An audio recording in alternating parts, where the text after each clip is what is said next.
भाजपा प्रदेश अध्यक्ष और नेता प्रतिपक्ष बाबूलाल मरांडी ने राष्ट्रीय जांच एजेंसी के महानिदेशक को झारखंड के पूर्व डीजीपी अनुराग गुप्ता और गैंगस्टर सुजीत सिन्हा के बीच कथित गठजोड़ की जांच की मांग करते हुए एक पत्र लिखा है। अपने पत्र में और प्रेस कॉन्फ्रेंस में बाबूलाल मरांडी ने गंभीर आरोप लगाए हैं। उन्होंने दावा किया है कि पूर्व डीजीपी अनुराग गुप्ता और गैंगस्टर सुजीत सिन्हा के बीच एक गहरी सांठगांठ थी, जो राज्य में अवैध रेत, कोयला और पत्थर खनन तथा शराब व्यापार से काला धन इकट्ठा करने का एक सिंडिकेट चला रहे थे। बाबूलाल मरांडी ने आरोप लगाया है कि हेमंत सोरेन सरकार ने गिव एंड टेक फॉर्मूले के आधार पर अनुराग गुप्ता को डीजीपी के पद पर नियुक्त किया था। तो हम कह सकते हैं बिल्कुल उनको बनाए रखने के पीछे का जो मुख्य कारण रहा है वो गिव एंड टेक का रहा है, मतलब इसको कह सकते हैं लेन देन का रहा है, कारोबार का रहा है।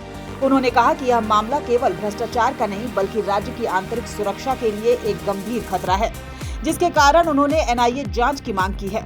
मरांडी ने यह दावा किया है कि अपराधी अमन साहू का एनकाउंटर इसी अवैध रैकेट को बचाने के लिए एक कवर अप था। भाजपा नेता बाबूलाल मरांडी ने पूर्व डीजीपी अनुराग गुप्ता और गैंगस्टर सुजीत सिन्हा के बीच कथित गठजोड़ के मामले में झारखंड की सत्तारूढ़ हेमंत सोरेन सरकार पर भी गंभीर आरोप लगाए हैं।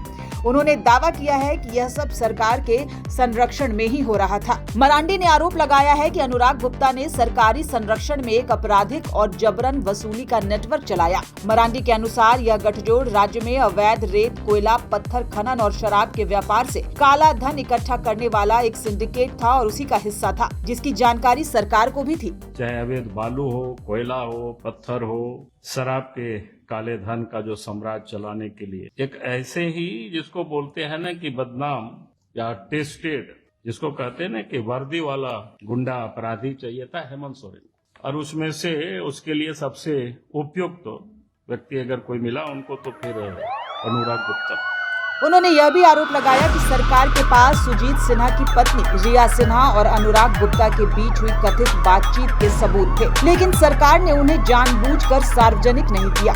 गैंगस्टर सुजीत सिन्हा की वाइफ रिया सिन्हा और अनुराग गुप्ता, इन दोनों के बीच क्या बातचीत हुई है, क्या चैट हुआ है, इनका फॉरेंसिक एनालिसिस किया जाए ताकि यह बात सामने आ सके कि सुजीत सिन्हा गैंग का जो ऑर्गेनाइज्ड क्राइम था, उसके जो इलीगल अर्निंग थे, उसमें अनुराग गुप्ता का कितना शेयर था।